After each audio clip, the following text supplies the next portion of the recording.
Polkadot enables public and private parachains to interact with each other, and China's blockchain-based service network recently adopted Polkadot. How do you imagine Polkadot will serve the enterprise world, and how will being on Polkadot, which has this ability to communicate with public parachains, benefit enterprise blockchains? I think connectivity is super important for enterprise blockchains. Now, I think I might be at ends with a lot of enterprise people, but I'll tell you why. Enterprise blockchains are great. They're like the intranets of the early 90s. They have a very clear value proposition for enterprises in this world right now, in this sort of traditional mindset.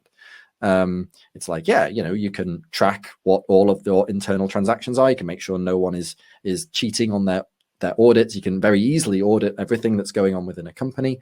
And that's that level of transparency is very can be very persuasive, especially when you're someone at the top who has to make decisions, and it's kind of difficult to see below one level of management below you.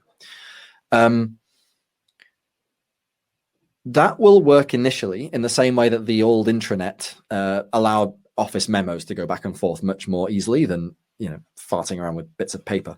But what really made intranets be useful is the fact that the intranet was eventually connected to an internet that allowed offices of different companies to send memos to each other, like email.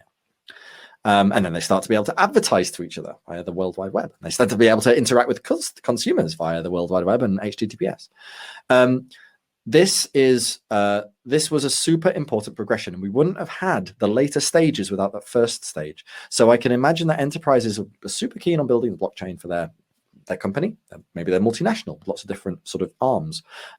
Maybe they're a conglomerate. Maybe it's actually different companies, but the same overall aligned incentives. Maybe the overall owner is the same.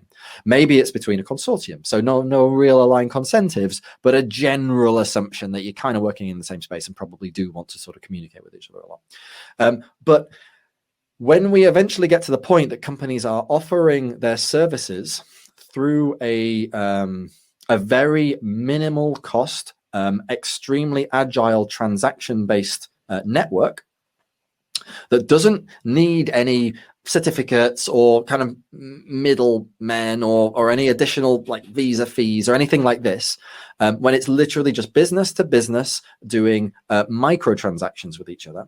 Maybe it's for data, maybe it's for permissions to use some particular online system. Who knows? It doesn't really matter.